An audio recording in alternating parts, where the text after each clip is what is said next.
Pemuda itu tidak pernah membersihkan pantat setelah buang air. Malah diam-diam mengoyak tisu toilet menjadi potongan kecil.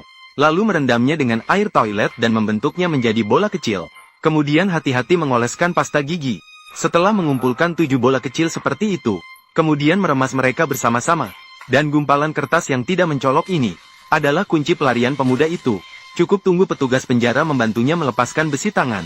Diam-diam menyelipkan gumpalan kertas ke lubang kunci. Maka dia bisa dengan mudah membuka pintu penjara. Namun yang tidak terduga adalah, Long Su tidak langsung melarikan diri. Malah sengaja berkelahi dengan narapidana lain saat di luar sel. Dan tidak heran, petugas penjara segera memasukkannya ke sel isolasi. Tanpa disadari, semua ini sesuai rencana Long Su.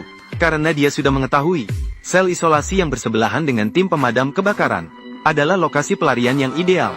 Awalnya dia mengira semua tindakan selanjutnya akan berjalan lancar. Namun yang tidak terduga baginya adalah, di luar sel isolasi ternyata terdapat kunci sandi. Saat dia merasa sangat putus asa, petugas penjaga membawa harapan tiba-tiba saat memberikan makanan. Ternyata Paman Long telah berlatih membuka kunci selama 2,5 tahun. Dia menemukan kode untuk membuka kunci tersembunyi di dalam kotak susu. Dia dengan hati-hati menginjak kotak itu dengan satu kaki. Dengan hati-hati, dia mengupas lapisan tipis di atasnya.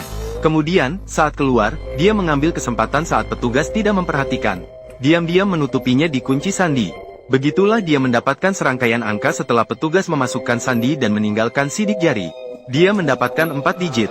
Meskipun setelah 4.626 percobaan, Paman Long telah menguasai sandi pintu penjara. Namun dia tetap diam. Setelah beberapa hari mengamati, akhirnya dia menemukan sesuatu yang menggembirakan. Hanya ada 2 petugas penjaga di sel isolasi. Setiap kali bergantian, kami selalu pergi ke atap untuk memancing.